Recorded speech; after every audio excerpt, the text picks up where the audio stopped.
Ladies and gentlemen, today's discussions will shed light on the complex interplay between global ambition, national policy, and local progress.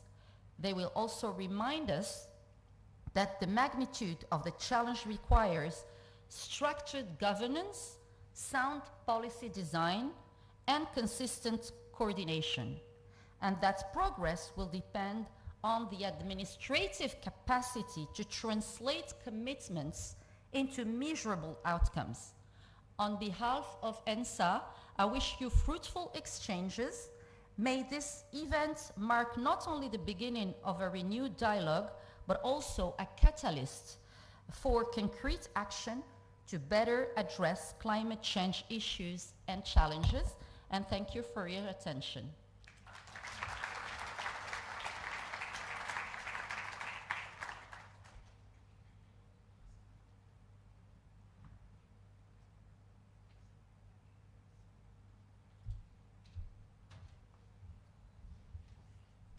Assalamu alaikum. Hello, good afternoon, distinguished guests.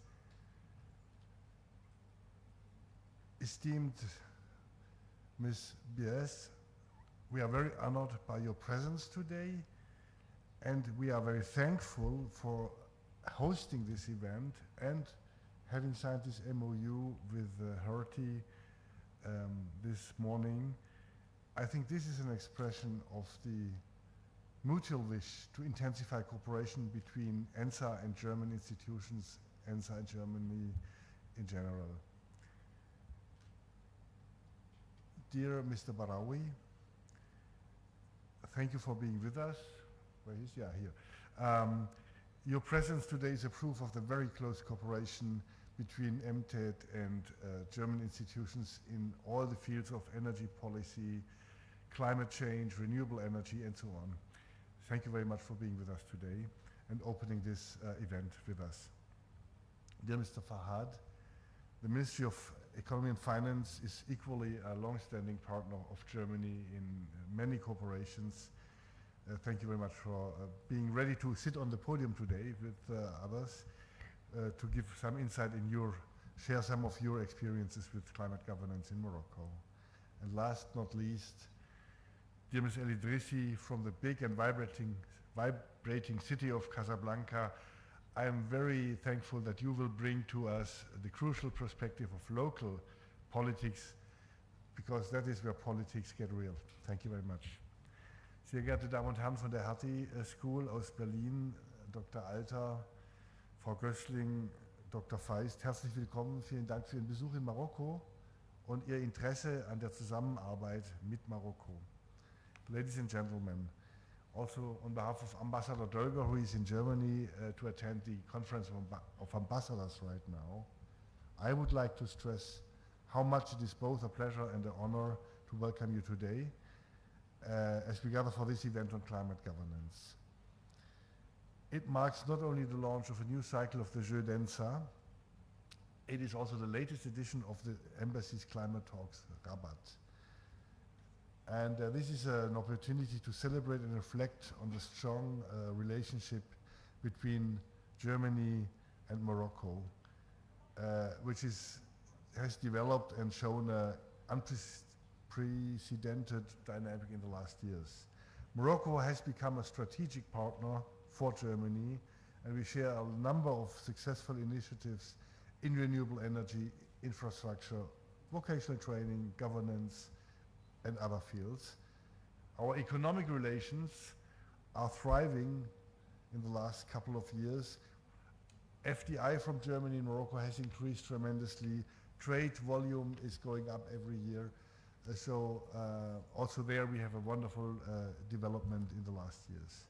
And next year, here in Rabat, our two ministers of foreign affairs will meet for the strategic dialogue agreed between our two ministers and governments to discuss all the fields of cooperation and relationship of mutual interest, be it green energy, investment and trade, migration, and not to forget science and research.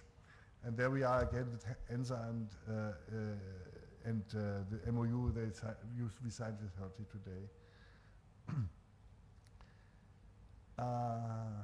As Director General Barawi may confirm, our countries share a strong commitment to advancing sustainable energy and combating climate change. This partnership is a cornerstone of our cooperation. And as the head also of the Economic, Climate and Agricultural Division at the Embassy, I'm happy we can provide this platform for exchange, for discussion, for information, how to organize and coordinate climate efforts. The last 10 years have been the hottest on record in terms of average surface temperature on Earth. And the COP30 in Belém this November will be a crucial moment also, where ambitious NDCs, and Morocco has provided ambitious national defined contributions to combat climate change, will be discussed and hopefully be agreed on. It is quite a long time, more than 10 years, that we have an energy partnership, and all the German institutions active in Morocco, like the GIZ and the KfW, together with the Ministry of Energy here, are having a number of concrete measures and projects to jointly combat climate change and improve and to get forward with decarbonization. I hope that these climate talks today can provide a small contribution to this partnership by promoting dialogue. And I am, so now I have to look for the 5th page, not the 6th, sorry, wrong number, wrong order. Hop, missing out. Okay, no problem. Here, good. I found it. In cultural field and in the science, we want to deepen our cooperation. We have already a lot of university cooperation, and there's many Moroccan, more than 7,000 Moroccans studying in Germany. 650 have earned a scholarship. We have about 80 university cooperations between our two countries. And with today we have reached the number of 80, before it was 79. And there's a lot of concrete examples of research of really world-class quality between universities on innovative batteries, on smart industry and other very interesting and important issues. So this cooperation in science and energy, science and research, will be deepened by a further presence of the German Academic Exchange Service. So they will be stronger here in that field. And we hope to see more of these cooperations in the future. To come to an end, thanks to ENSA again for making this possible today. Thank you for being here, to being part of this ongoing story of a partnership between Morocco and Germany. Shukran jazilan, vielen Dank, thank you very much.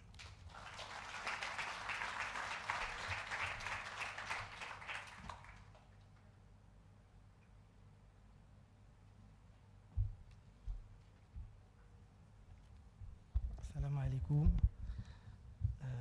Bismillah ar-Rahman ar-Rahim, wa salatu wa salam ala Rasulillah. Mesdames et messieurs, chers collègues, distingués partenaires, honorables assistants, c'est un plaisir d'être parmi vous aujourd'hui à l'occasion de cette nouvelle édition de Climate Talks de l'ambassade de l'Allemagne à Rabat, co-organisée avec l'ENSA autour de la thématique la gouvernance climatique. Je tiens à saisir cette occasion pour saluer l'engagement constant de la République fédérale d'Allemagne, l'un de nos partenaires stratégiques. Comme vous savez, l'Alliance Climat-Énergie, signée à Berlin en 2024, illustre cette coopération fondée sur la confiance et ce partenariat de longue date. Je souhaite également remercier chaleureusement l'École nationale supérieure de l'administration pour nous avoir créé cet espace de dialogue, d'écoute, d'échange. Mesdames et messieurs, le Maroc est aujourd'hui fortement exposé aux impacts climatiques d'une sévérité croissante. Plus que jamais, l'urgence commande d'intensifier et de coordonner nos efforts. il nous appartient de renforcer collectivement notre engagement face à ce qui constitue sans doute le plus grand défi de notre époque, c'est le changement climatique. Pour y faire face, le Maroc a engagé une réforme profonde de sa gouvernance climatique pour fonder premièrement sur une planification stratégique nationale, plaçant l'adaptation, la résilience et la décarbonation au cœur de ses priorités. Le Royaume du Maroc a fait de l'adaptation et la résilience une priorité à travers le plan national stratégique d'adaptation. Nous avons anticipé les risques, nous renforçons la résilience des populations et des territoires et nous réduisons les vulnérabilités. Ce plan est actuellement en cours de territorialisation dans 5 régions pilotes. Dans le cadre du projet Readiness, soutenir les fondements d'une planification et d'un financement durable de l'adaptation au Maroc. Du Fonds vert climat, doté d'un financement de 2-3 millions de dollars. L'objectif principal est de renforcer les systèmes d'information régionaux sur l'environnement et le développement durable, améliorer la compréhension des risques et de la vulnérabilité climatique, de préparer les projets bancables prêts à être financés et de stimuler les investissements privés dans l'adaptation au changement climatique. Le deuxième document, c'est la stratégie nationale bas carbone à long terme à l'horizon 2050. Et elle couvre 7 secteurs stratégiques à travers 98 mesures, qui est incorporée dans le cadre de la stratégie nationale de développement durable. Nous avons également un autre document de référence, c'est la contribution déterminée nationale. Nous sommes à notre 3e édition, c'est la NDC 3.0. C'est d'un document innovant qui reflète une ambition rehaussée et une inclusion accrue, comprenant notamment un potentiel de réduction des émissions de gaz à effet de serre pouvant atteindre 53% des émissions nationales à l'horizon 2035, dont 27,57% des projets inconditionnels. Un portefeuille d'environ 196 projets d'atténuation et d'adaptation, couvrant notamment les différents secteurs, l'énergie, le transport, l'industrie, l'agriculture, les forêts, les déchets et la diversité biologique. Également une intégration explicite des principes de la transition juste, de l'égalité de genre, de la jeunesse et de la justice sociale. Une cohérence stratégique avec la stratégie nationale bas carbone de l'horizon 2050. Elle constitue également un alignement avec la stratégie nationale de développement durable et avec le nouveau modèle de développement du pays. Un alignement également avec la planification budgétaire nationale. La force de ce document ne se mesure pas à son contenu, mais également à notre capacité collective à mettre en œuvre de manière crédible et efficace. Cela implique de repenser profondément nos méthodes de planification, de gestion budgétaire, de gouvernance et de coordination institutionnelle. Et il ne saurait être question de succès pour la NDC 3.0 sans reconnaître l'ampleur du défi financier qu'elle représente. Nous avons là 96 milliards de dollars qui sont nécessaires pour concrétiser ces projets identifiés, répartis entre atténuation et adaptation. La mobilisation des ressources financières, qu'elles soient nationales, internationales, publiques ou privées, sera donc décisive. À cet égard, il est capital que l'accès au financement soit simplifié, les coûts de capital soient réduits et que les pays en développement de façon générale bénéficient d'une plus grande flexibilité et rapidité dans les décaissements. Le Maroc, de son côté, a engagé d'importantes réformes pour structurer, renforcer le financement climatique. Une stratégie nationale de financement de finance climat a été élaborée en 2024, impliquant davantage les opérateurs économiques nationaux. Et dans ce cadre, le Maroc s'emploie à créer un environnement favorable à l'investissement privé dans les projets climatiques et à développer des mécanismes financiers innovants. J'espère ne pas...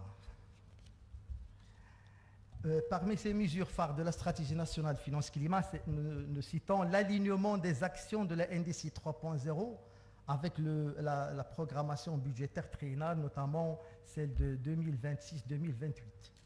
Le développement d'une taxonomie verte nationale, la promotion de partenariats publics-privés, l'exploration du marché carbone, notamment via l'article 6 de l'accord de Paris, l'étude de l'introduction d'une taxe carbone et l'étiquetage climat du budget de l'État, un outil clé pour la transparence et l'orientation des dépenses vers des objectifs de la NDC.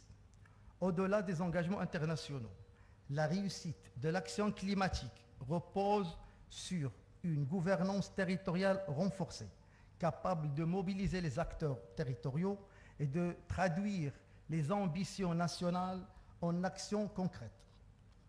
La nouvelle architecture institutionnelle donne aux collectivités territoriales un rôle plus important et plus fort à travers les documents, notamment les SRAT, les schémas régionaux de l'aménagement du territoire, le plan de développement régionaux et les schémas de développement de l'aménagement urbain, ainsi que les plans climat territoriaux qui structurent les dynamiques d'aménagement et de développement. Mesdames et messieurs, nous restons tout de même conscients aussi que l'aboutissement de tous ces efforts dépendra de notre capacité collective à mobiliser les financements nécessaires, à impliquer les territoires et surtout à maintenir un dialogue permanent et constructif entre toutes les sphères de la société. La mobilisation citoyenne et la sensibilisation du grand public demeurent également des leviers essentiels pour accélérer l'action climatique. C'est dans cet esprit que s'inscrivent ces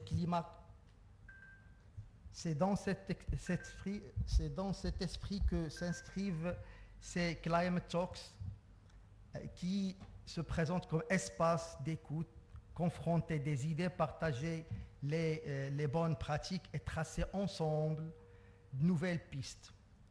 La preuve en est ce panel qui réunit responsables politiques, experts académiques, acteurs économiques, représentants des médias et de la société civile.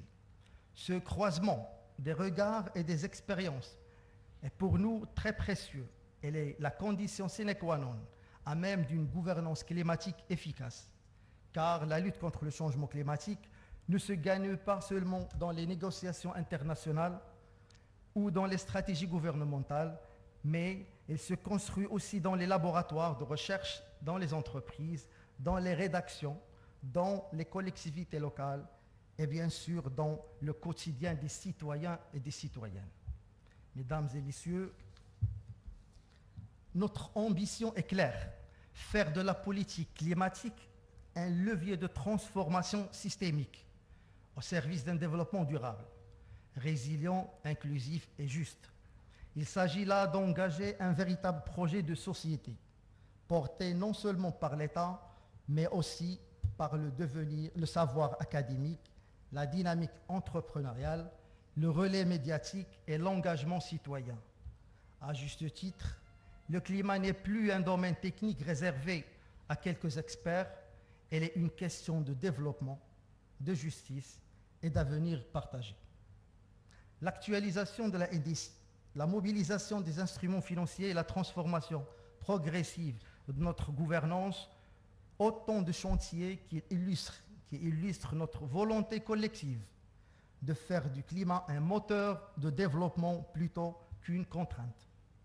Pour réussir encore une fois, nous devons continuer à travailler de manière concertée, ambitieuse, en brisant les silos et en se renforçant les passerelles entre institutions, territoires et secteurs.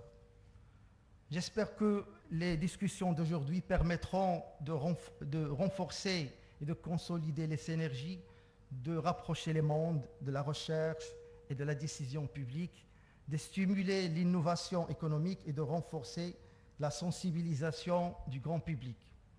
Pour le Maroc, la lutte contre le changement climatique est un levier de transformation et de solidarité. Ensemble, nous pouvons faire de la transition climatique un moteur de progrès social, économique et environnementale pour tout le pays. Je vous remercie pour votre attention.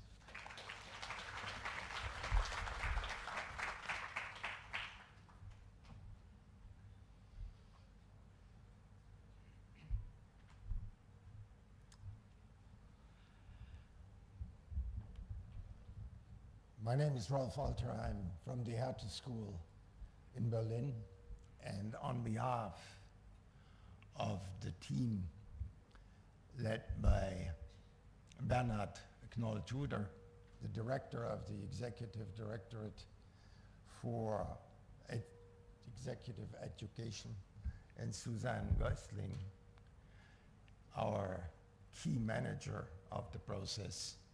It is my great honor to announce our colleague, Marianne Feist, to present his research and his results on this very simple, not at all ambitious title, Climate Governance, Global Ambition, National Policy and Local Progress.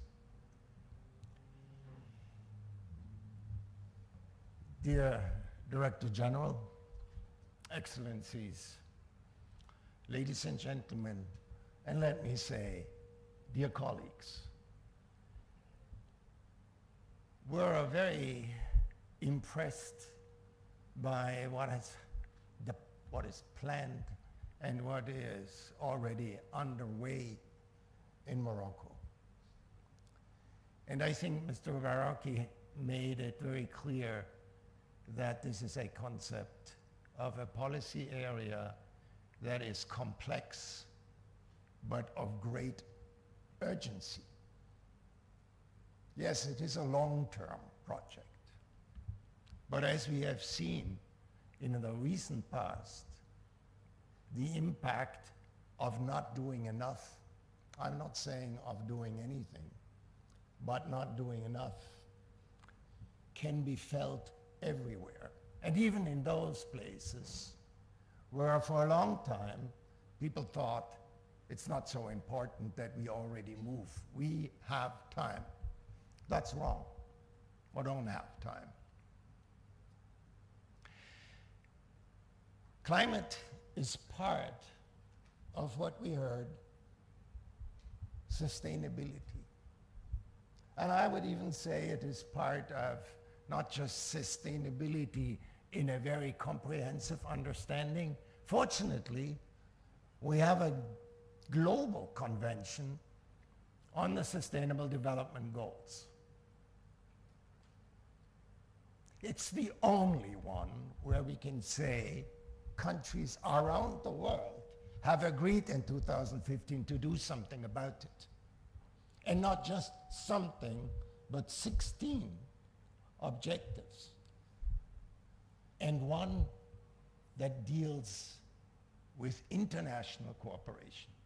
And I would like to say today is a great example of international cooperation to the benefit of achieving these goals.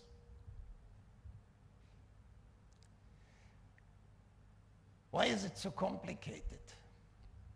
Complex. Many reasons. I will not go into detail, but I would like to say two things about it. Certainly we have to have the right governance in place.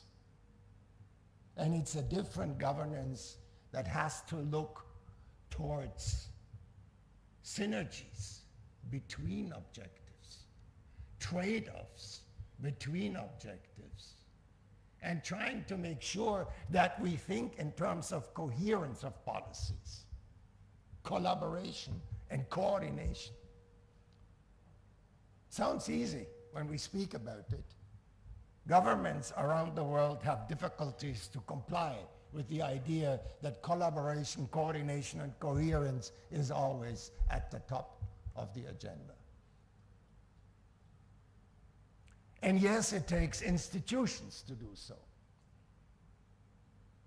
But it also takes people to do so. And that means we have to think about those in the public service who are charged with putting the policies into place. People. From the minister, from the president, from the Majesty, the King, all the way downwards. And in particular, when you say you want to talk about local progress, you will have to think about people at all levels in the public service to be aligned, capable, committed, the same values to get it going. What you need, we found out, is changing mindsets. Mindsets for sustainability. That's not just an issue of finance. Surely money has to be there. But you can certainly, you know very well how complicated it gets when we ask for international financing for those who don't have the means to do so. Remember, just a few months ago in Sevilla, the International Finance for Development Conference did not very well in making sure that finance is become available. But let me get back to people. Because when you work for a school like the Hertie School in Berlin, that's what we think about a lot. How do we make sure that skills, competencies, attitudes, values are aligned with our enormous ambition to make sure we live in a sustainable world? The Hertie School is organized around that. And therefore, I have to say, we're proud to be here today, work with the Director General, the fantastic team of ENSA, to see what we can do together to put in place that type of cooperation with an international exchange, but also with the necessary capacity to learn from each other. Learn from each other to make it as good as possible and as fast as possible. Now, we didn't come here just to speak about it. Was signed a memorandum of understanding today. That's another ambition, and we will have to live on it. We will have to make sure that the priorities of your country, of Morocco, will be reflected in that cooperation very, very precisely. We're not coming here to present a model because it has worked maybe somewhere else. No, it is because we want to make sure that we listen. What is it that your priorities ask for? And how can we best to assist and cooperate with ENSA to train public officials on the way towards a sustainable policy. Believe me, it is a question of people. People who takes decisions, people who organize, people who create the institution, live by them, but it also takes learning from each other. Peer learning, not people to be told what they need to do, but exchange what has been working and what has not been working. Don't make this, let me say, mistake to think there are only success stories in the world. There are failures. Governments fail, like anybody else. But it means you can learn from mistakes. You don't have to repeat them. Inspiration, that's what we would like to provide. Inspiration for approaches towards these policies through people and institutions, and of course finance to get to climate governance as many other elements of the Sustainable Development Goals. So I finish here to say thank you very much for having us. It is a great pleasure to be here. Thank you.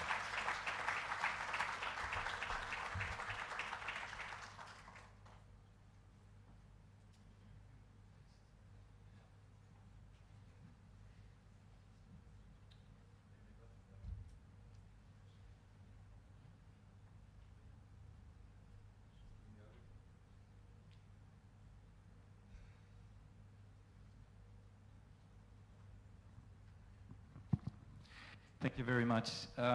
So I have the honor to moderate this coming panel, and I'm very proud to do so. Very happy to do so. I couldn't agree more with Professor Alter. We need these spaces to exchange. We need to engage in this dramatic question of climate change ever more. The event, who am I? I'm to moderate this event. I'm very happy to moderate. Je dans ça. I participated in a few of them here, and I never thought I would go into to moderate a panel, but I'm very proud to do so. My name is Anselm Duho. I'm the director for Environment, Climate and Water for GIZ here in Morocco, having an interesting program of projects with a lot of partners here present, and so it's an honor to be here. And I congratulate Hertie School, I congratulate obviously ANSA for this partnership with the German Embassy. I congratulate you all for setting up this event. It couldn't be more timely. Belém is coming around the corner. Some important emitters, I don't cite names, are dropping out of this convention. Others are kind of losing stamina on the way because we get to more difficult parts of the exercise. Sectors that are maybe a bit more difficult to abate than simply to produce renewable energies in decarbonization.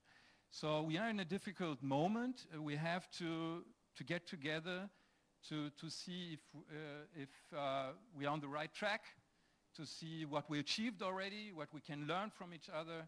So it's really a timely exercise to do, and let's do that together. I will call the panelists maybe to all sit here while we hear the keynote. I'm going to just call you and then present you on the go when it's your time to talk. So first, Dr. Marian Feist, maybe, if you agree, please, applauses for him. I will present you in a second. Then I would like to call Umayma El Idrisi from the city of Casablanca. Thank you very much for participating. And obviously my colleague and partner, Monsieur Youssef Fahad from the Ministry of Finance. Please also take a seat. So we will start our discussion with the keynote from Marian Feist, Dr. Marian Feist, who's a senior research fellow in Hertie. He studied international relationships in the London School of Economics. He is a very active researcher, lots of publication you can find on the internet on climate change, on questions like CBAM, and on hot topics of climate change. Also like loss and damages, and I think you don't spare one tricky issue in your publications. So please, the floor is yours. I don't know if you want to stand or if you want to use the mic.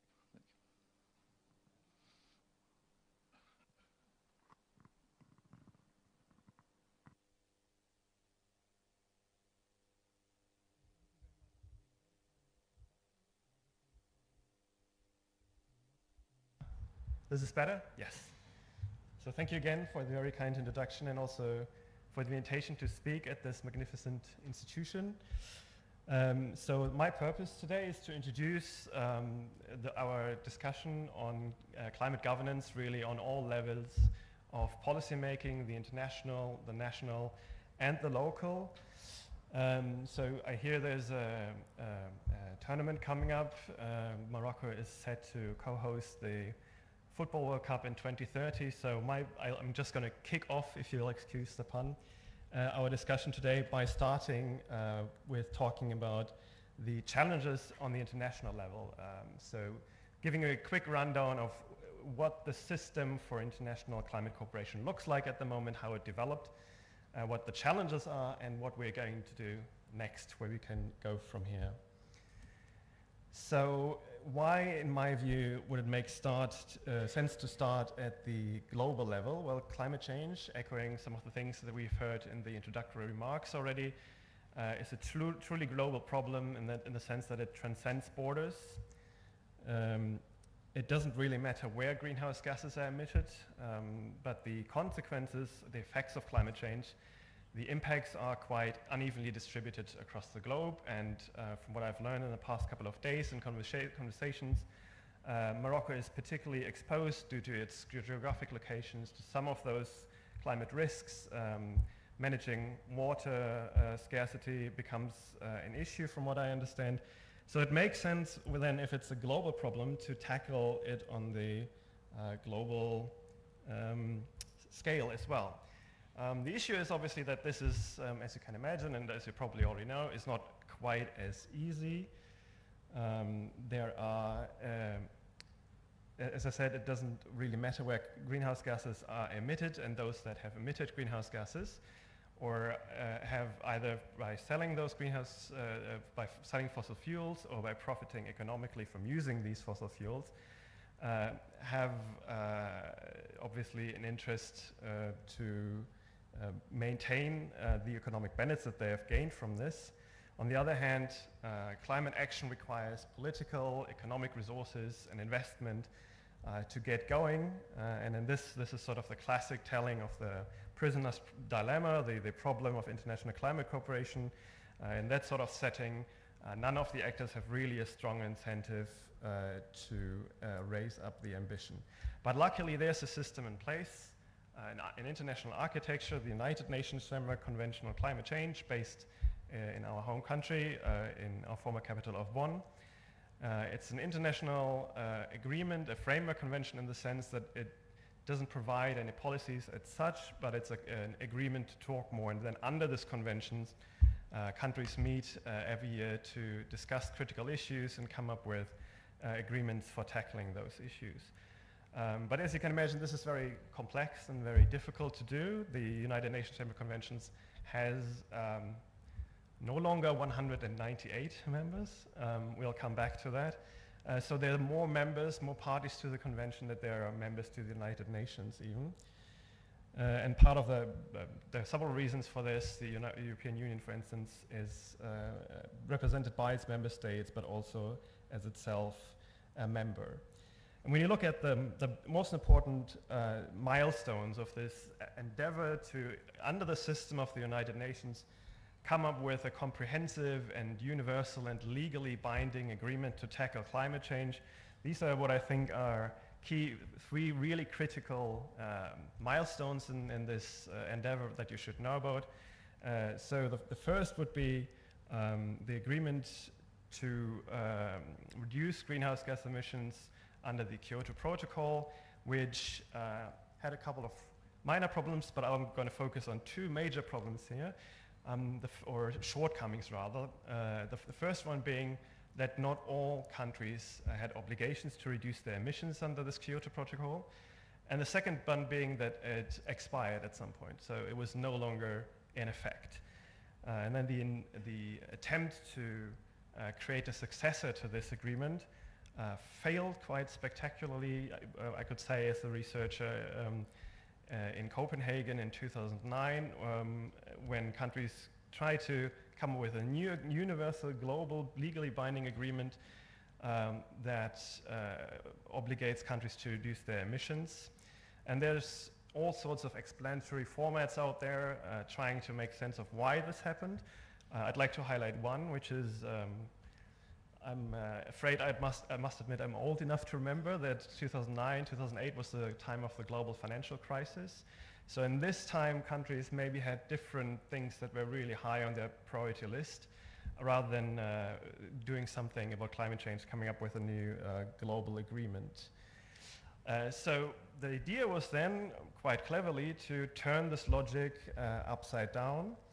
And instead of creating an agreement that sort of tries to dictate to countries how much they can emit, we are instead agreeing on like what the ultimate goal is, limiting climate change, global warming to 1.5 degrees under the Paris Agreement of 2015, which is still sort of the main framework under which we discuss international climate cooperation today.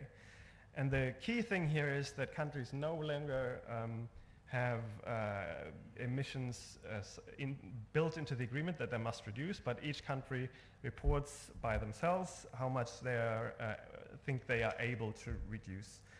There are a couple of mechanisms in there, and this is going to be important, like a ratcheting up mechanism that countries need to report on their progress, and then enhance, scale up their ambition even further in coming rounds. But the important thing here is that there is no strong sanctioning mechanism, no strong economic incentives. At its core, the Paris Agreement is very much a normative mechanism. So countries report on what they're willing to do and then have to report on the progress that they've actually made. And the idea is that you don't want to expose yourself as someone who doesn't keep their promises. And the question that was kind of open at the time, and still to some degree is this going to be effective? Is this enough to give everybody, every country in the world, an incentive to reduce their emissions sufficiently? So with this framework in mind, let's look at current issues. What does the world look like? So what's the state of implementation on international climate cooperation? So there's a couple of a number of issues, and won't go into all of them. This is just a selection, but just to highlight a few of them.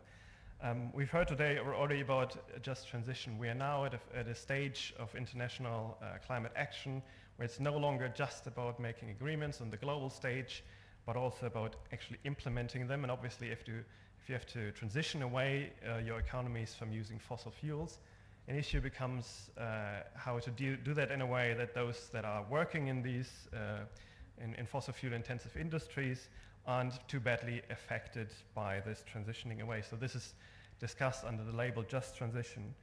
And then obviously everything that has sort of been discussed in the past couple of years under the label the new importance of geopolitics. Germany in particular was a country that has always strived to cooperate and trade with other countries, and it's now felt that there's some sort of shift in the way that global affairs are done, and that perhaps there's now a greater emphasis, or maybe there always has been, on competition between powerful actors, and perhaps a bit less on international cooperation, which is the worry for international climate cooperation. In parallel, there were concerns about energy security, and there's a bit of a contradiction there, because when we think about renewable energy, that would provide you with plenty of energy security if you could harness the power of the sun and the wind. But we've seen that if there's a concern about short-term supply, countries tend to use the fossil fuel infrastructure that's already in place, which has been an issue. And then finally, to sort of summarize all these issues, there's like a bit of a concern that countries perhaps are less willing to abide by the agreements that have been made under multilateral negotiations. So the question of whether the multilateral forum is really still the most effective way to tackle climate change globally. And all these issues aren't necessarily new, but they have been more prominent, more strongly in the past couple of years. And remember what I said about why Copenhagen failed. The global context was really difficult. And now at a crucial point in the UNFCCC process, we are again facing quite a difficult global context. So the question is, what now? What can we do about it? And I would like to just highlight 4 of the aspects that are discussed in academic research. And I was very happy to hear the introductory remarks, because a lot of the ideas that we've been discussing in the ivory tower in academia already seem to have taken root in practice, and we are sort of aligned in our thinking in that regard. So one idea would obviously be to keep trying for multilateral cooperation, but try to sort of to reform the UNFCCC process to make it easier to handle. As I said, there are 197 now members to the convention. That's obviously very difficult. So there's different ideas of why not try to use this form of the UNFCCC, not to come up with huge global agreements that all countries need to agree to, but rather smaller, provide like a forum for discussion on smaller, more specific issues, or to separate out the different aspects of the functions that these UNFCCC talks provide. So to just in an effort to reduce the complexity of these talks a little bit. An issue with that is obviously that the UNFCCC is not very efficient in governing itself. For instance, there has been a provision for the UNFCCC to give itself rules for decision-making in the absence of consensus. Normally everything is decided by consensus. But these discussions fail to reach consensus on what to do, how to change the consensus requirements, so they get postponed year after year. So you can imagine like a huge reform package that would need the agreement of the Conference of the Parties to the convention would be quite difficult. Another idea then is to take it out of the UNFCCC context and go for more like plurilateral cooperation.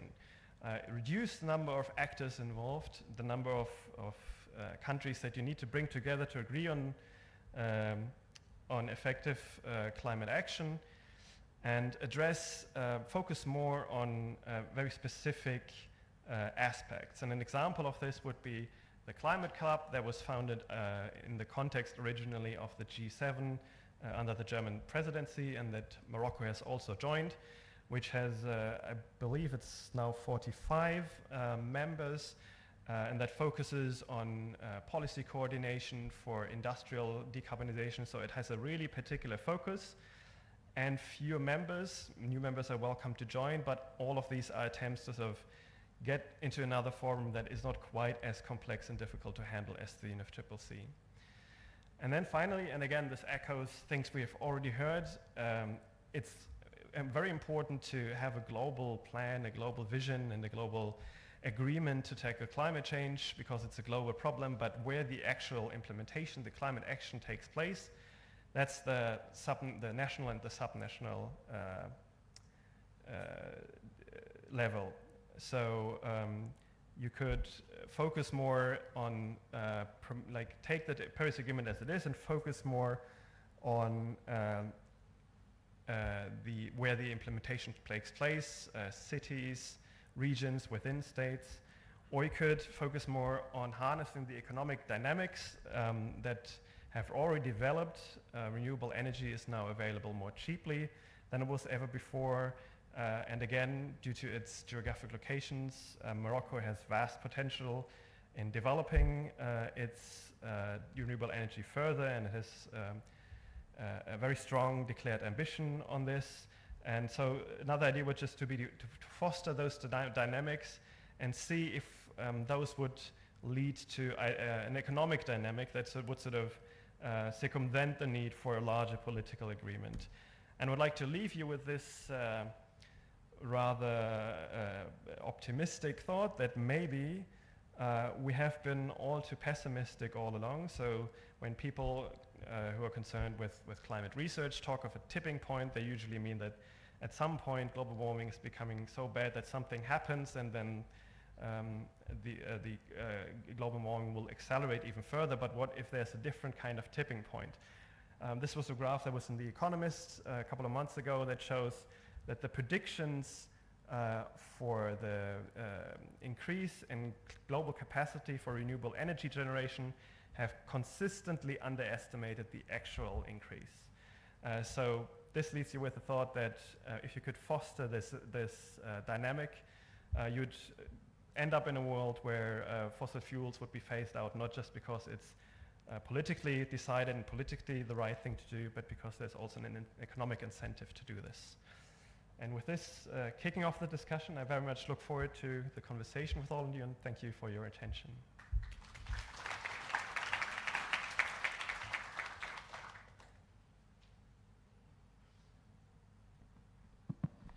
Thank you very much, Marian, to end on a very positive note. Is it positive? I don't know.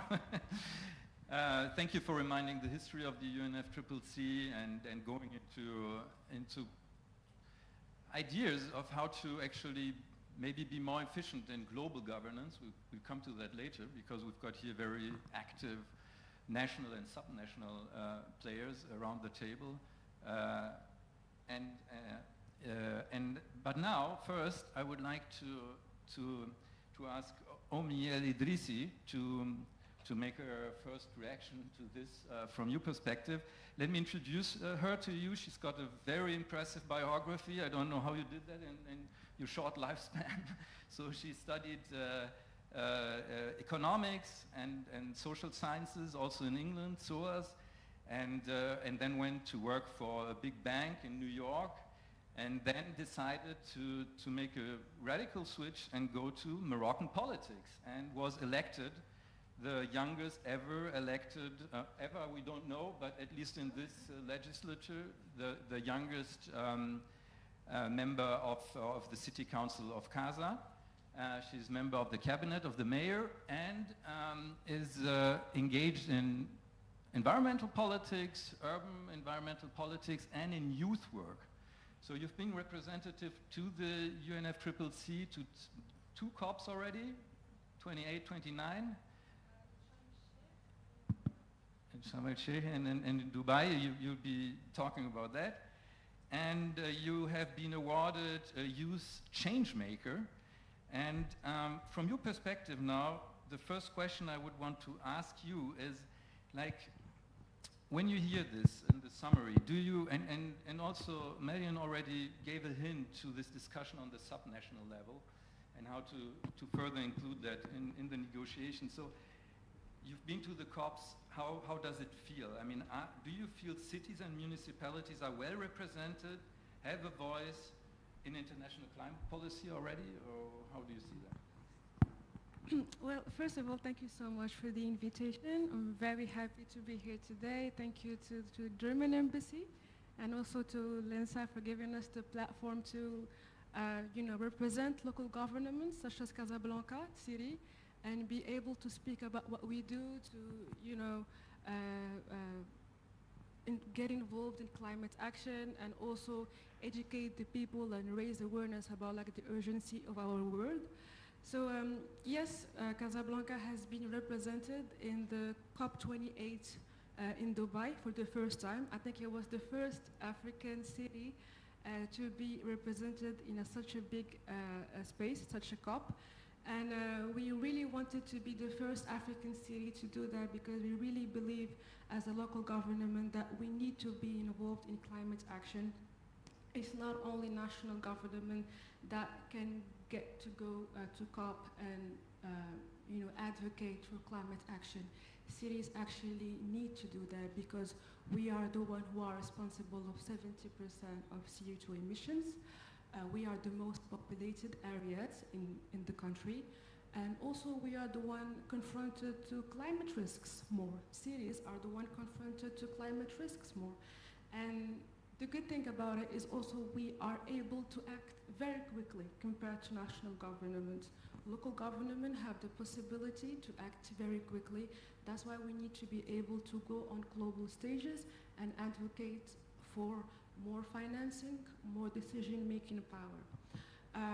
For Casablanca, COP28, it wasn't about that. It was mostly about like showing Casablanca as a city that wants to be involved in climate action.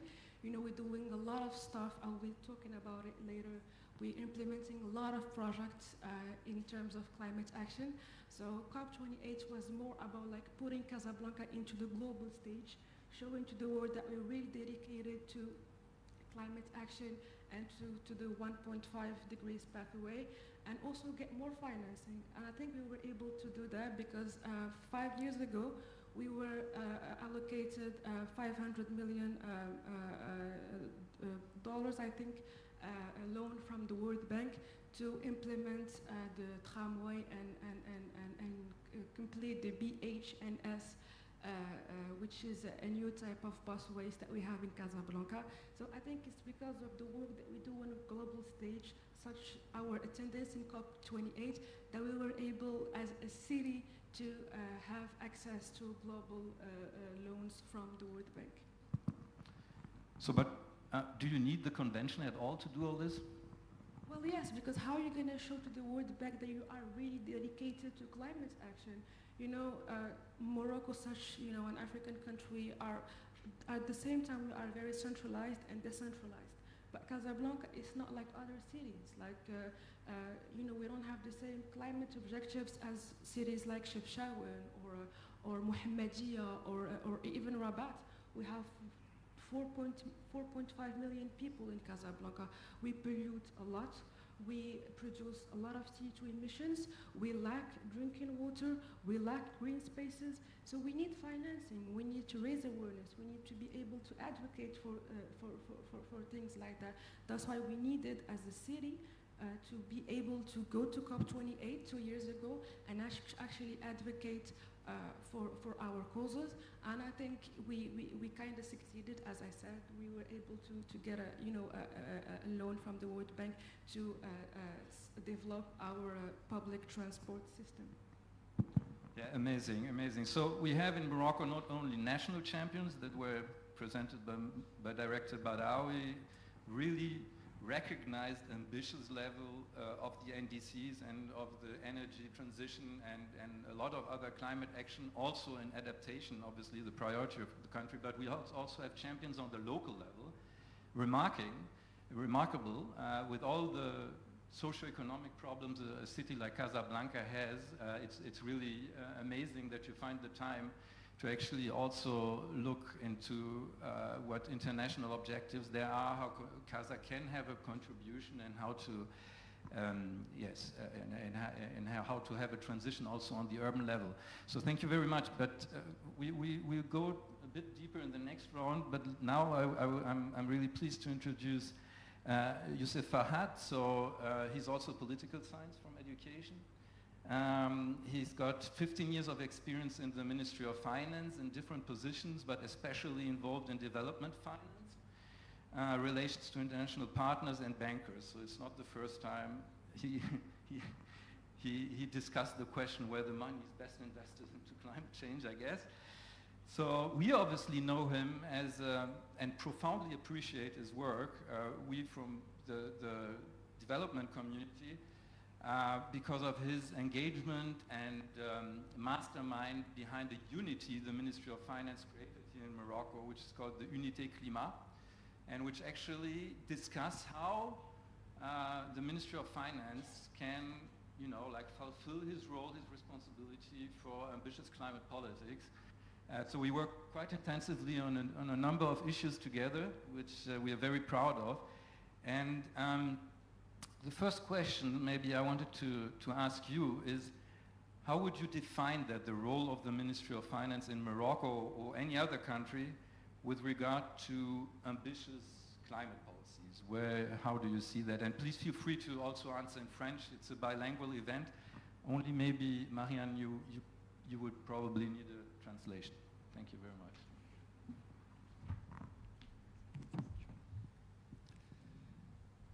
Bonjour tout le monde. D'abord, ravi de participer à ce séminaire.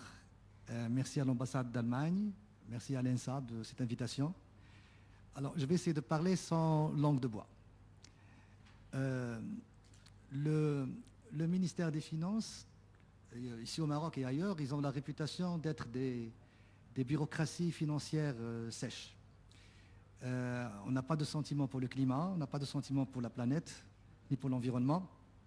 On ne regarde que les équilibres macroéconomiques, que la trajectoire de la dette, des déficits, et c'est ça notre rôle. Et quand on nous parle du climat, on ne comprend pas le langage climatique.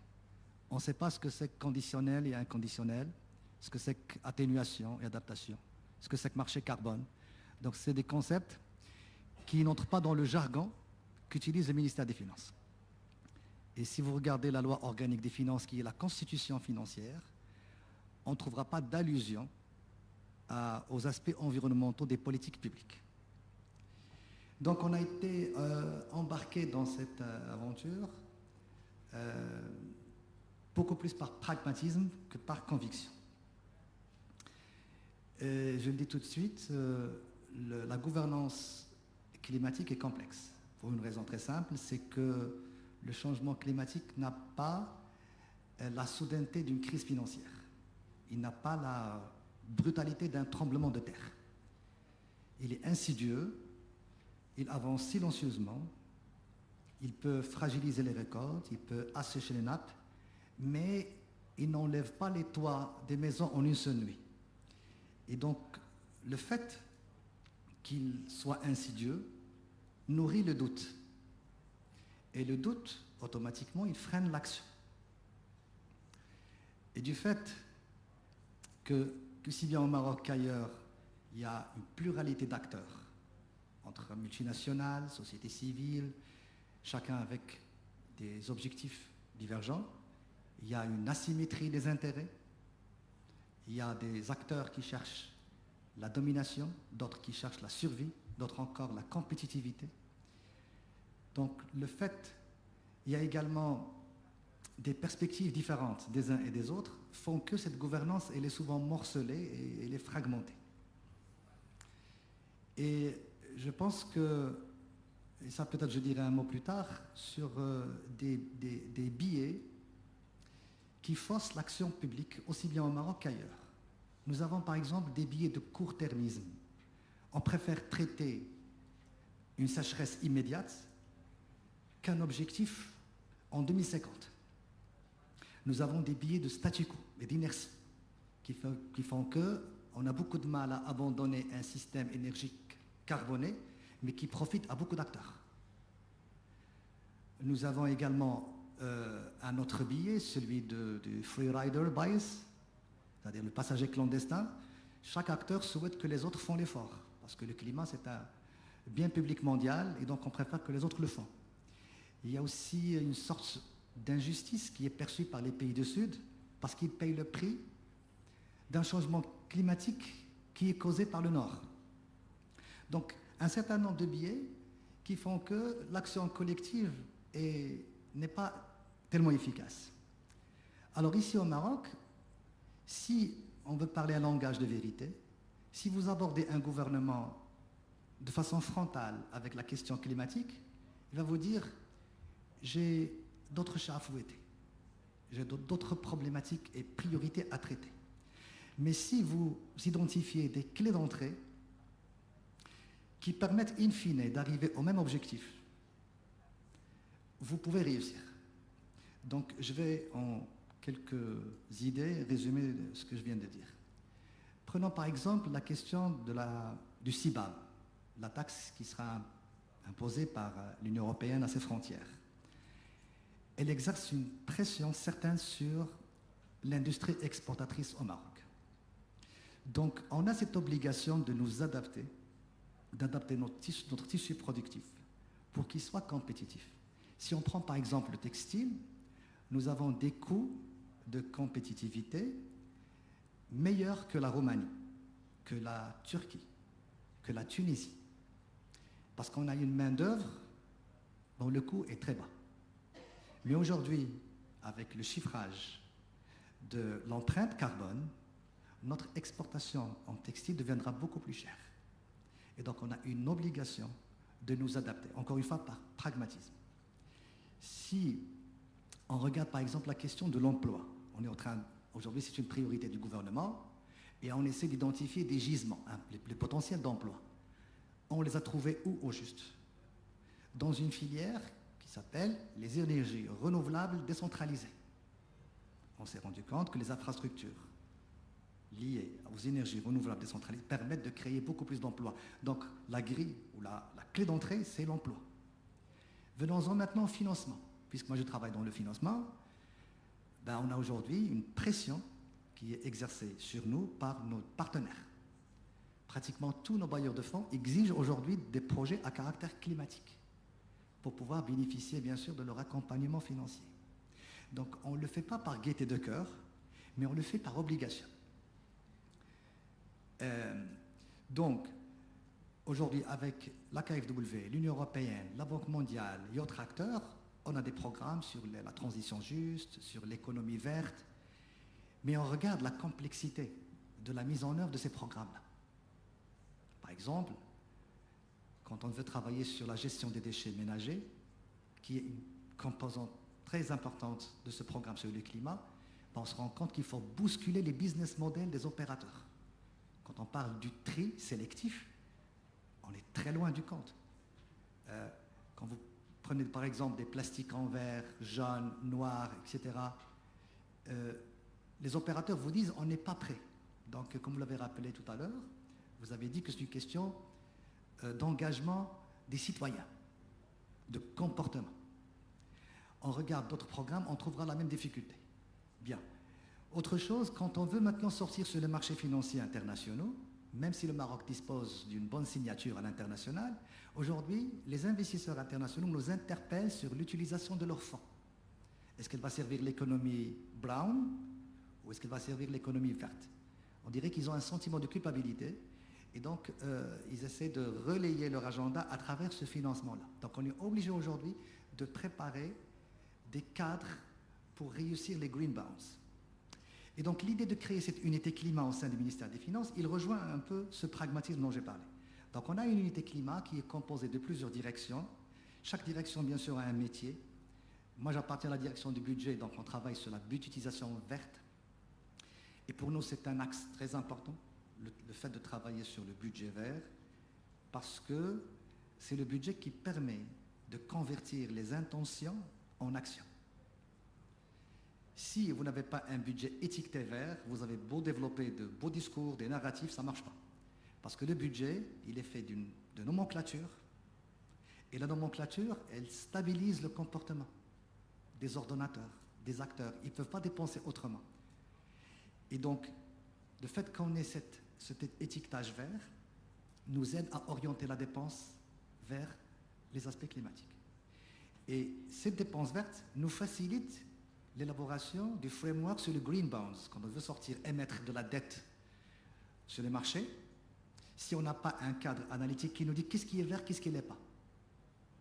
Et ça nous a renvoyé à la taxonomie, c'est-à-dire la classification des activités économiques en fonction de leur sensibilité climatique. Ce n'est pas une chose évidente. Vous partez voir un bailleur de fonds, vous lui dites « je veux construire un barrage », pour nous c'est une question vitale. Mais lui va vous dire « non, ça ne respecte pas la taxonomie climatique ». Si vous lui parlez de connexion de bassin, il peut vous dire la même chose. Et donc cette taxonomie a été importante. La même chose pour les achats verts. On a une direction qui s'appelle la Trésorerie générale du Royaume qui travaille bien sûr, sur les marchés publics. Et donc les achats verts, les ordonnateurs ils achètent, mais ils ne savent pas ce qu'il y a là-dedans, ce qu'il y a dans les intrants qu'ils achètent. Et donc on essaie de développer des manuels, des guides, mais c'est fait sur une base volontariste. Encore une fois, c'est le volontarisme politique et l'appropriation qu'on essaie aujourd'hui de construire. Beaucoup plus la nécessité. Donc voilà.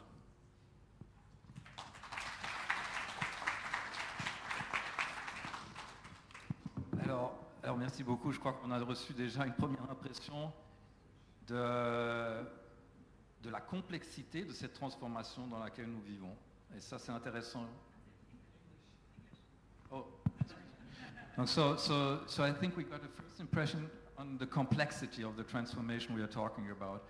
We're talking about, I mean, you started with the language. We have to understand the climate science. We have to understand what we're talking about altogether. And then we even have to rethink public budgeting.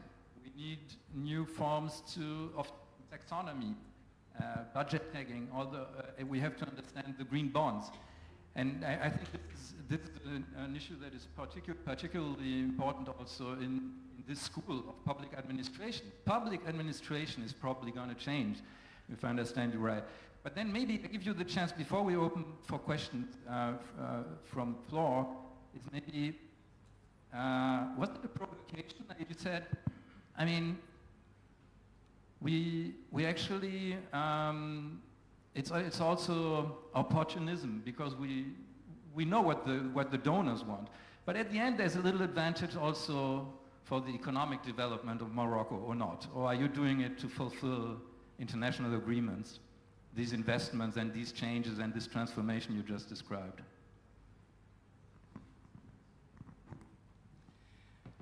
Donc oui, c'est certain qu'on a fait ça au départ par pragmatisme, mais on a pu par la suite réussir à faire adhérer plusieurs institutions, plusieurs ministères clés dans la transformation économique. Parce qu'on s'est rendu compte qu'in fine, les problématiques économiques du Maroc, peut-être c'est une chance, le fait de ne pas avoir du pétrole, de ne pas avoir du gaz, parce que beaucoup de pays hésitent aujourd'hui à franchir le pas parce qu'ils perdent en fait dans la transaction. Mais nous, le changement climatique peut induire une transformation économique profonde. Le fait que notre balance commerciale soit plombée par les importations d'énergie fossile font que le Maroc a accéléré l'élaboration des stratégies et des programmes sur l'énergie propre. Et donc sur le transport, sur les infrastructures urbaines, sur un certain nombre de sujets. Et donc pour nous, c'est une opportunité de transformation. Et pour vous dire, quand j'ai parlé de la gouvernance fragmentée, le fait pour nous d'unifier tous les acteurs et d'assurer la meilleure convergence autour d'un objectif, sauf le seul problème, c'est que lorsque vous parlez de climat, quand vous le dites de façon frontale, les gens ont tendance à le considérer comme étant un luxe et non pas comme une ossature qui peut protéger la croissance et qui peut développer la résilience de l'économie. Mais l'effort que l'on fait aujourd'hui, ce n'est pas uniquement par opportunisme. C'est-à-dire, mais je suis passé d'un niveau où je n'étais pas vraiment convaincu de la cause climatique, mais grâce au travail de tout le monde, à la contribution de tout le monde, on a pu développer cette appropriation. Et aujourd'hui, on est sûr que l'industrie marocaine, le tourisme marocain, l'énergie marocaine, le transport ne peuvent progresser et proliférer que si on intègre de façon durable la question du climat. Merci beaucoup. Thank you very much. So I think it's a moment to open the floor. We heard the international level, we heard the local level, and we heard the transformations that are being addressed in the Ministry of Finance. What comes through your mind? What do you want to ask? Are there reactions? Please. I think I take 3 questions, let's say, because a question of time. I don't know who could help me with the mic.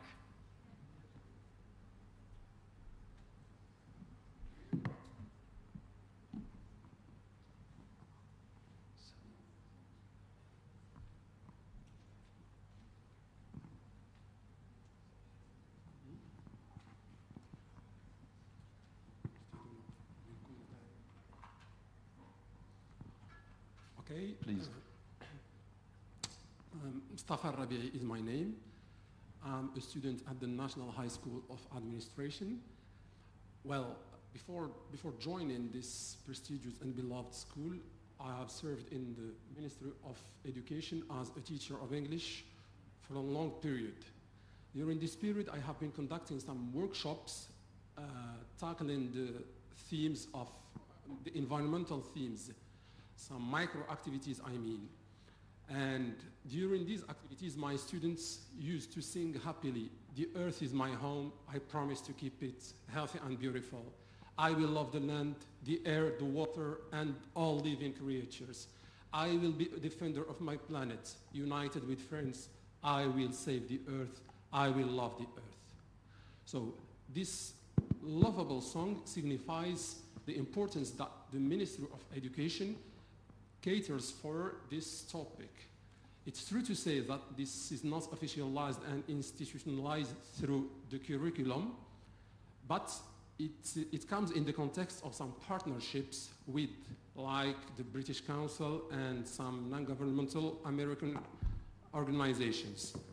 In this context, my question is addressed specifically to our Syriac Counselor of Casablanca, as a local collectivity which has the attribution to support schools at this level, don't you have some collaborations or some programs with the Moroccan schools, or don't you have some some workshops in the context of some proposals onto the Ministry of Education in order to officialize the topic within the programs? And I invite the international co-partners to contribute with us at this point if they have any experience beforehand. Because no one can deny that the most famous French poet, Victor Hugo, has said in one of his famous poems, "Each child we teach is a child we win." Thank you. Thank you very much. So there was another question back there. Please collect a couple of questions and then we...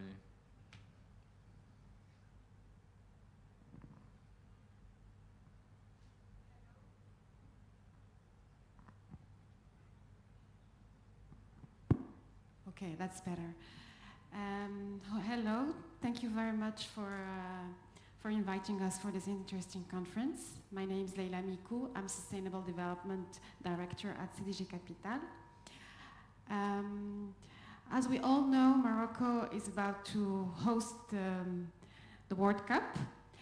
And my question is very simple. To what extent Morocco is ready to take into account climate risks into building stadiums, into tourism? Thank you very much.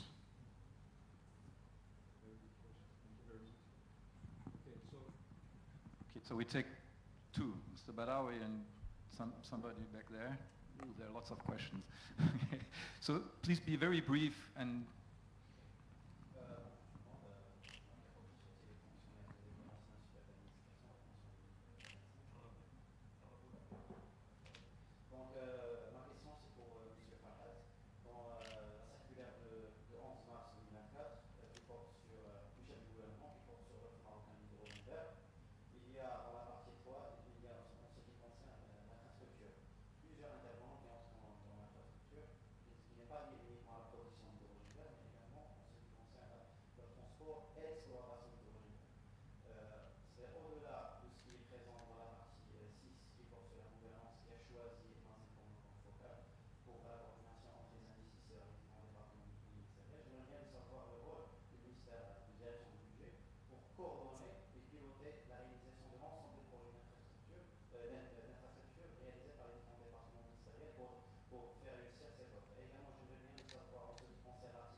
merci beaucoup.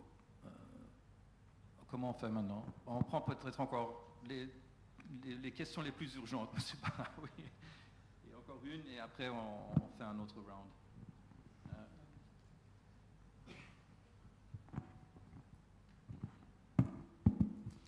Hello everyone, my name is Abel Ali Gourfi, student from INSA. So I would like to ask Mr. Marian, I would like to know how Morocco can benefit from the studies that you conduct in your school. And I have another question from Mr. Youssef. So I will switch to French. On sait que le Maroc est parmi les rares pays au monde avec une très grande diversité et biodiversité environnementale. On a les montagnes, on a le Sahara, on a les plaines. Donc ce qui fait qu'on a beaucoup de microclimats à l'échelle du Maroc. On a le climat méditerranéen, le climat montagnard, le climat saharien et le désert. Donc je ne sais pas si les bailleurs de fonds et les financeurs internationaux, ils exigent à ce que les projets réalisés soient dans un climat bien précis, souffrant des changements climatiques, ou bien on on demande pas cette question. Merci. D'accord, dernière question. Merci. À vrai dire, ce n'est pas une question. Je voulais juste développer un aspect qui me paraît très important.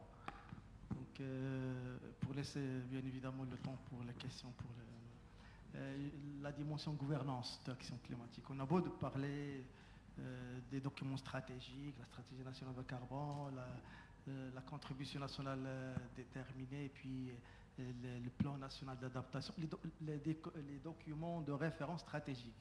Mais nous avons également la gouvernance, l'organe de gouvernance qui traite la dimension climatique et l'action climatique dans notre pays.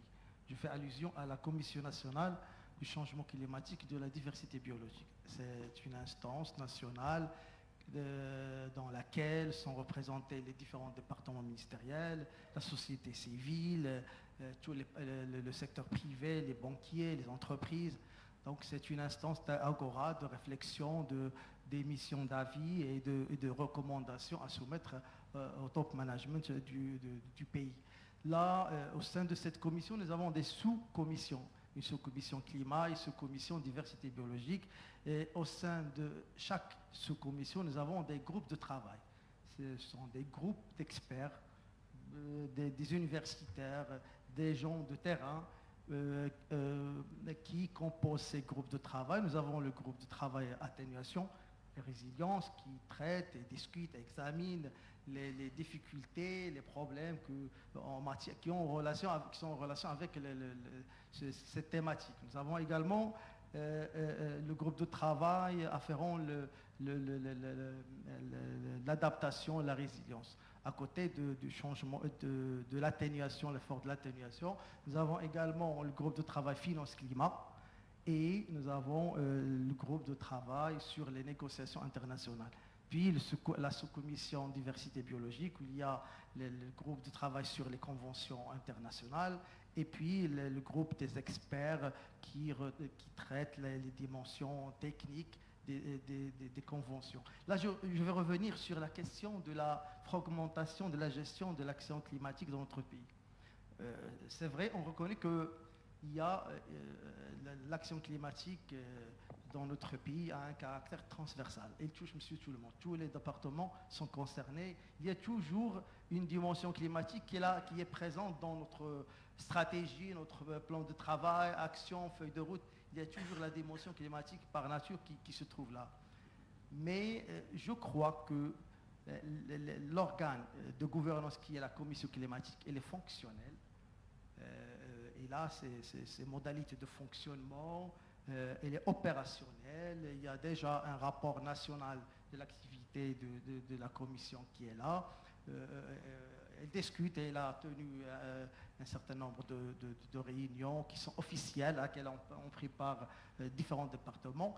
Toutefois, c'est vrai, on reconnaît qu'il y avait au début des approches différentes. Ce n'est pas l'approche de l'adhésion, l'approche de l'appréhension du souci climatique, c'est vrai, on le reconnaît. Il y avait également une approche de réticence, parce que là, c'est un petit peu superflu, ce n'est pas de la priorité, c'est pas... Donc, c'est ça qui a fait que cette grande machine n'est pas tellement efficace pour assurer ses attributions et sa contribution pour rendre l'action climatique plus efficace. Je vous remercie. Alors, merci beaucoup. I think I pass to you, Marian. There were a couple of questions directly addressed to you, but maybe you react also to the other impressions you got about the work here in Morocco, and also maybe, have you seen, we also have on national level quite a few complex layers for governance, so we follow suit to the international complexity of the governance system. Certainly, thank you very much also for the question. So translating academic research into policy is a challenge also when we talk to German policymakers. As we've heard today, policy is made by people in the end.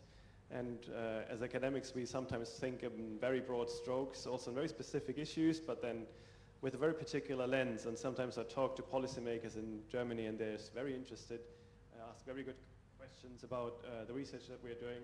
But for them, then the question is, what does that mean for my day-to-day work? How can I implement that? And while I'm in no position to give concrete advice to Morocco, I'm certainly not an expert on Morocco. Since the time I've spent here and the conversations I've had, two things have struck me, which is, first, Morocco is quite uniquely placed, it seems to me, both geographically and politically. Geographically, in that it is affected by global climate change, but also has vast potential in terms of renewable energy. And we can ask the question, how do you want to see this, either as an economic opportunity or Morocco fulfilling its international obligations? And Morocco certainly seems to me is taking its international obligations really seriously. So that's one aspect. And the other aspect is that in these international negotiations, there's different groups of countries that negotiate as a bloc, and these are often decided, these blocks, by geographic region. And it seems to me that Morocco is a country in northern Africa with a very particular outlook towards Europe. So if our research can provide an insight into some of the obstacles for international climate cooperation, whether it's regarding the different formats for cooperation or how the negotiations play out in practice, it seems to me that Morocco could use this aspect more strategically to communicate both with other African countries and with countries within Europe and the European Union, to use sort of its unique geographic and political position as a sort of leverage in advancing climate cooperation. Thank you very much. Okay. Umi, would you want to follow up on the questions of education and maybe also the question World Cup and infrastructure? That's probably also a question to discuss in the council.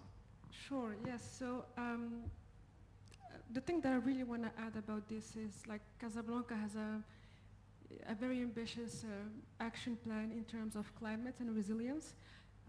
First of all, to tackle the concerns that people have in terms of organization of the World Cup, and also, raising a new generation that is aware about climate action and global warming. And this resilience action plan is literally based on the Paris Agreement, hence the importance to attend and be part of this global summit like COP28 and and all the COPs in general. So this resilience action plan has actually 5 till 6 focus. The first one is mobility. So we were able to go in terms of use of public transport from 15% to 30% of people of citizens of Casablanca using public transport. And this is because of that resilience plan that is actually focused on mobility. Also, we were able to go towards reuse of wastewater. In 2-3 years, we were able to increase the use of wastewater from 0% to 15% of the water that is being used right now to drink in parks in Casablanca. Casablanca is actually comes from wastewater. Also, I want to talk about measurements. In 2-3 years, we were able to have a platform that monitor and control air quality. And that is something that is huge for Casablanca, because we were suffering of diseases, respiratory diseases. So to be able to monitor air quality and improve the air quality of Casablanca because of the platform that we have now is a huge development. Also, I want to talk about inclusion. Casablanca is a very large city. 4 million people live in Casablanca, and most likely the peripheral areas are the one that has no access to green spaces, has no access to public transport, and etc. So to be able to have a very ambitious climate action plan has allowed us to include these peripheral areas and give them enough green spaces, make them more close to public transport spaces, and also give them walking distance to green spaces. So these are the focus that we have in our resilience climate plan, and it is because of the fact that we are able to take part of this global summit in climate. About education, I think Casablanca is doing a huge work in terms of educating the young generation. We have several cooperations, agreements with public schools, with academics, with universities to actually educate the new generation to be aware about like the urgency that we're living in right now. We have projects that involve young students to create new green areas in their schools, in their communities, in hospitals that near to their houses. We also have projects that involve high schoolers and secondary school students to go to the beach and clean beaches and clean green areas. So this type of project that we have with the Ministry of Education are very important to us because yes, we do have projects in adaptation and mitigation, waste management, mobility, air measurement and air monitoring, but it's also very important to educate the next generation to be part of this movement that is climate action. So no Victor Hugo anymore, but more Paris Agreement to read for the students. I think the urgency of the word, push us to, forget a little bit about Victor Hugo, but think about climate action more. Okay. On a ranking from 1 to 10, where would you see Casablanca in terms of climate action? Just a very quick answer. I think we're doing okay. I think we're around like 6.5 till 7. Okay. And you know why? That's precise. Is there a city in the world that inspires you for even more ambitious plans or things to do? I think the biggest problem that we have in Casablanca is the buildings, first of all. Like we don't have, buildings that, our buildings waste a lot of energy. Okay. So to be able to have buildings, renovate the current buildings to save energy is a big thing. Second of all, waste management. We produce more than 4,000 municipal waste management per day, and we still have a landfill in Casablanca. But hopefully before 2030, we're gonna have a new factory that's gonna be incinerating waste management and producing electricity for households. And also monitoring. I was speaking earlier about monitoring. So yes, we're thinking of creating a new platform that's going to be able to monitor and control air quality, but we're not there yet. We need a lot of technical assistance and also financing. So, and I want to finish on financing as well. So yes, we have been able to get a loan from the World Bank to develop our transport system, to develop the new tramway. But we still need a lot of financing, and we know that the country on a national level is not able to deliver on that part. So we're still hoping on international financial institutions to be able to get to that stage. And this is why it's important to be able to take part of the global stage in terms of climate action, which is the COPs and what else. Very well, thank you very much. So. Talking about finance, I'm moving again back to Fahad. There were two concrete questions addressed to you on infrastructure and the other one on incentives. And maybe could you also tell us what exactly is new now with the new CDN, national contributions from Morocco in terms of aligning with public budget? Just because this is really innovative, I think in the world there are few examples of this kind of concreteness in the new CDN, so maybe you can just explain what is actually the idea. Thank you very much.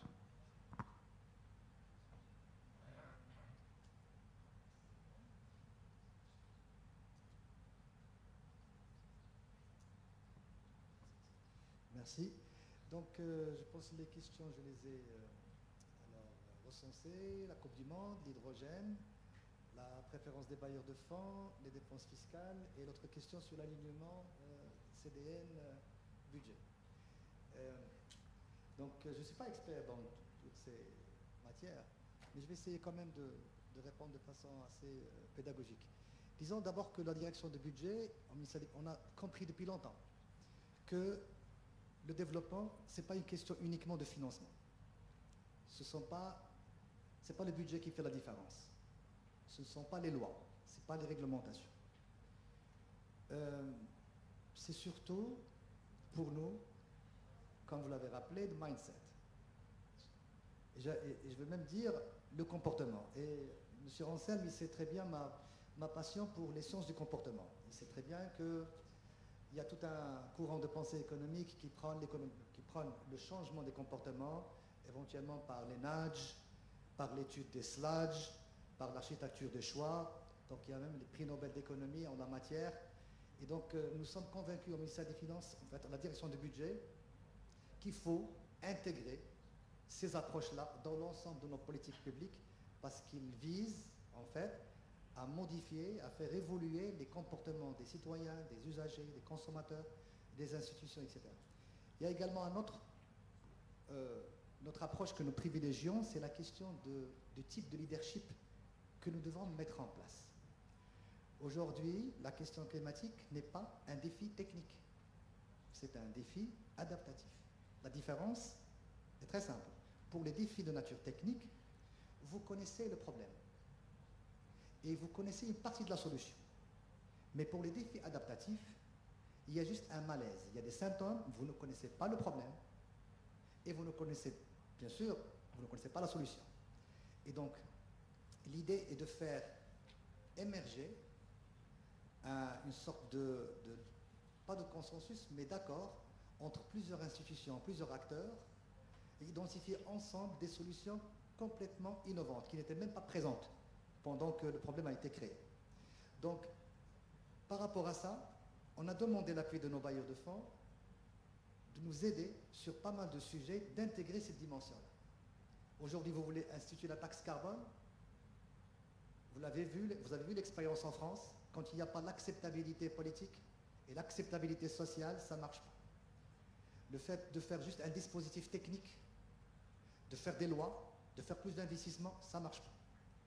Et donc, aujourd'hui, l'idée, c'est de faire en sorte d'intégrer ces nouvelles dimensions. Et j'appelle même peut-être nos instituts de formation, de recherche, d'incorporer ces dimensions-là qui sont de nature transversale, qui permettent de solutionner des problèmes.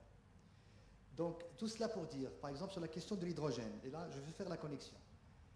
Si c'était juste une question, d'ailleurs, je vous félicite parce que vous connaissez la circulaire mieux que moi, mais ici, l'idée, ce n'est pas juste de mobiliser des financements ou d'impliquer le secteur privé. Il y a beaucoup d'incertitudes autour de ce process qu'est la production d'hydrogène vert. Nous avons des programmes qui sont soutenus par l'Allemagne, que je remercie d'ailleurs, et ils comprennent avec nous la difficulté que ce n'est pas par décret que tu peux faire le changement. Aujourd'hui, par exemple, sur la question de l'hydrogène, vous avez parlé du rôle de la direction du budget, ce n'est pas juste une question de financement, mais la construction d'une coalition d'acteurs, de mobiliser les partenaires de bout en bout. La chaîne de valeur, il faut que vous ayez de l'amont à l'aval. Si vous mettez aujourd'hui une infrastructure de production de l'hydrogène vert, so what? Si vous n'avez pas l'acheteur final, si ce produit-là est trop cher, ça ne peut pas marcher. On ne peut pas avoir un financement, construire une infrastructure, produire de la molécule verte et la contempler. Il faut qu'il y ait le relais continu.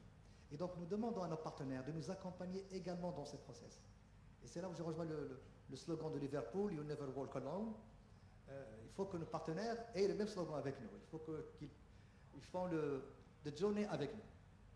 Donc par rapport à cette question d'hydrogène, nous essayons de mobiliser les institutions publiques, entreprises publiques. Vous pouvez avoir les ports, Mazen, Fonds Métis, nos partenaires internationaux, que nous appelons bien sûr à nous accompagner pour la mobilisation des acteurs et d'acheteurs finaux. Donc c'est toute une chaîne de valeur que nous essayons de mettre en place. Pour la question de la Coupe du Monde, vous avez parlé des projets, des infrastructures de la Coupe du Monde, dans quelle mesure on prend en compte la dimension climatique? Déjà, les projets de la Coupe du Monde ne diffèrent pas dans leur essence des autres projets de développement. Quand on fait par exemple la ligne LGV, on a pris en considération la dimension climatique. D'ailleurs, les bailleurs de fonds exigent que Par exemple, cette mobilité se fera à travers l'énergie électrique à base d'énergie renouvelable. Quand vous faites par exemple un programme sur le développement des aéroports, on a un programme gigantesque avec l'ONDA et l'une des conditions pour l'émission de la dette obligataire, c'est une dette obligataire verte. Donc chaque fois que c'est possible, il y a cette sensibilité climatique. Pour l'ensemble des projets financés, on prend en compte la dimension sociale et environnementale. Et si on n'arrive pas à cocher ces cases-là, on ne mobilise pas le financement en question. Donc tout ceci pour vous dire qu'on essaie d'intégrer le plus possible cette dimension dans nos projets. Alors, d'autres questions sur l'alignement. Alors, la CDN, bien sûr, elle est en cours d'élaboration. C'est un exercice très complexe qui est piloté par le ministère de la Transition. Par le passé, beaucoup de pays font des CDN. Vous pouvez avoir une CDN très ambitieuse. Et vous faites ce que j'ai appelé tout à l'heure, les projets financés au conditionnel et inconditionnel. Conditionnel, ça veut dire quoi? Ça veut dire qu'on vous dit, voilà un projet, mais je ne vais le réaliser que si j'arrive à mobiliser un financement d'un partenaire pour ce projet-là. Ça, c'est conditionnel. Ce qui se passe dans la réalité, c'est autre chose. Parce que quand vous avez une programmation budgétaire qui est décalée par rapport aux priorités de la CDN, vous avez une CDN papier volant, une lettre morte. Parce qu'elle n'est pas traduite financièrement, et tout à l'heure j'avais dit que le budget, c'est la traduction financière des intentions et des projets de développement. Ce qu'on essaie de faire cette fois-ci, pour la CDN 3.0, c'est de trouver la passerelle entre la programmation budgétaire triennale, parce qu'on le fait sur 3 ans, et on a pas mal de challenges, parce que la CDN, elle est sur une dizaine d'années, et nous avons un échéancier de 3 ans, parce que la loi organique précise que ça a une durée de 3 ans. Mais le fait est de pouvoir retrouver ce qu'on a dans la CDN dans la programmation budgétaire. Il ne sert à rien d'avoir une CDN ultra moderne, sophistiquée, aux allures californiennes, et quand vous voyez le budget, il n'y a pas de connexion. Donc, on a pas mal d'accompagnement technique de la part de nos partenaires qui nous aident justement à trouver cette connexion entre les priorités, les projets de la CDN avec la programmation budgétaire. Ok, merci beaucoup pour ce point. Donc moi je pense qu'on n'a même pas parlé de Belém et on n'aura plus le temps ce soir, la prochaine COP. Mais je vous assure, si vous présentez cette connexion entre la planification triannuelle budgétaire et les NDC, et si vous faites un événement peut-être même ensemble avec les partenaires ici, ça sera sûrement très intéressant pour les participants de la COP là au Brésil. I'm sorry, I switched back to English, but I think you understood.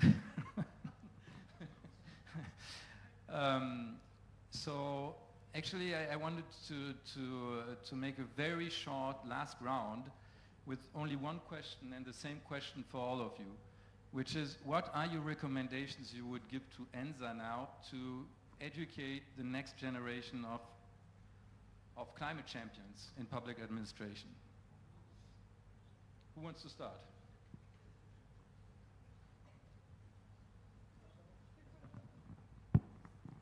Well, to be honest, students are definitely going to public administration jobs, and I really want them to be educated in the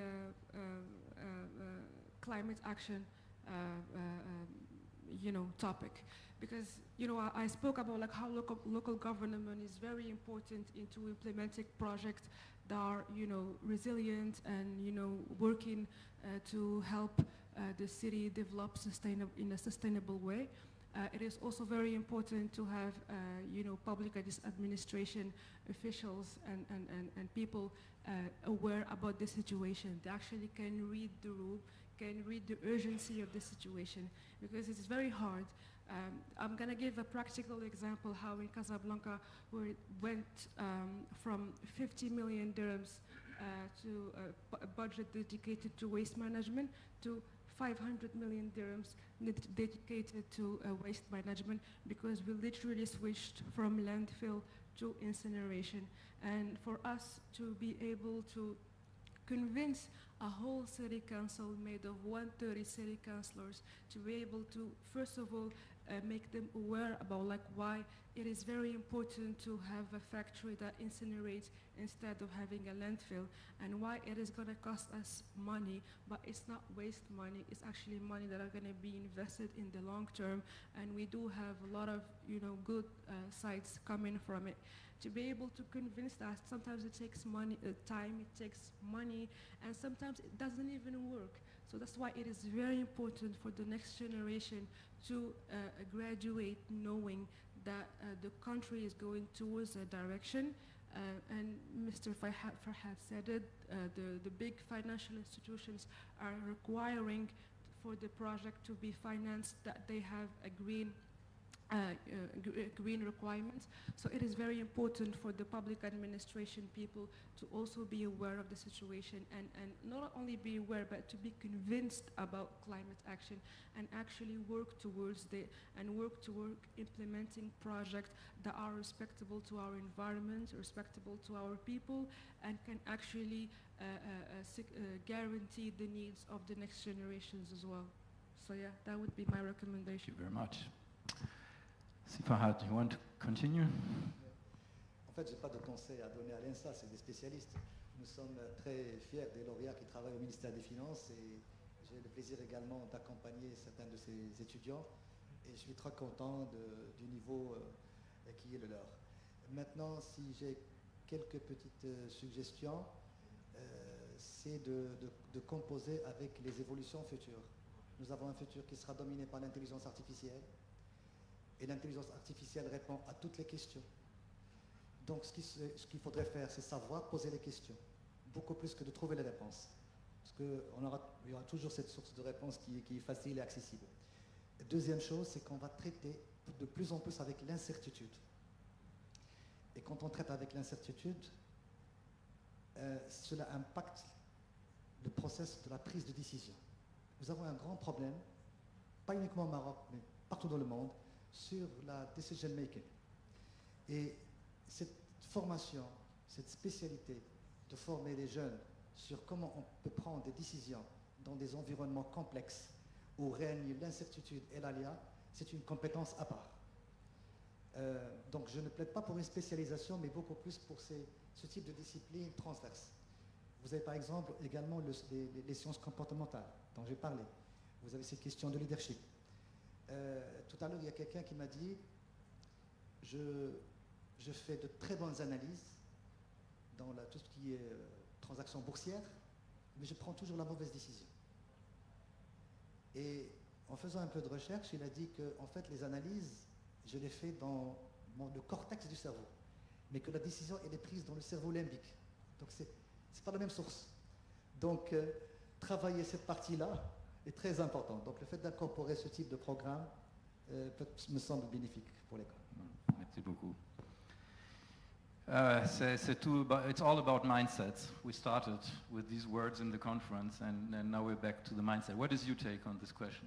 Absolutely in that. And so what we've learned from studying the public sector in Germany is that to really bring about institutional change, which is required to act on the climate challenge, is that you need both sort of the cultural change, which is brought about by the staff working in the various different divisions, as you said, taking climate aspects into consideration, but also obviously on the leadership level to have that on the agenda. And since this institution is tasked with educating the next generation to work in the public sector, the one thing I would emphasize perhaps is we've heard that the climate challenge transcends sectors.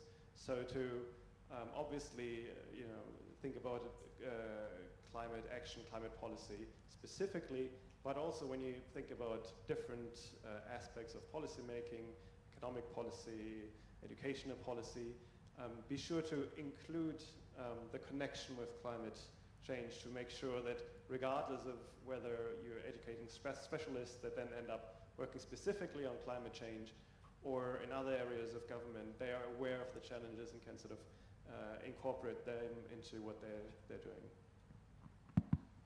Thank you very much. Thanks to all of you. I think there was a really nice, intensive discussion. It inspired me for a lot of things we might want to do with you and with all our partners. Thank you to all of you for participating and for your patience. I would like to maybe, Ms. Diaz, Director General of ENSA, maybe give you the last words. You got so many suggestions, recommendations, I don't know. Is something there which you want to comment and have a closing remark on that? Thank you very much. Well, first of all, I would like, of course, to thank you all for your great and complimentary,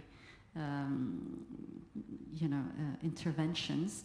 And of course, as you know, at ENSA, our mission is to train future leaders that are aware of the challenges of the moments, and of course, challenges such as climate change, and to integrate them in their daily practices, but not only daily practices, but also in the mindsets they try to instill within their teams and with the teams they're working with. And I think that with all the immersion they are living, and the different internships and the different modules they are attending, I think that there is a big awareness of these challenges, and I'm sure they will probably positively contribute to a development that is sustainable and that includes this kind of challenges. And thank you again very much for the Embassy of Germany. Thank you for all our panelists, and thank you for Hertie, and thank you for the Ministry of Digital Transition and all of our guests. And welcome back to school for our students.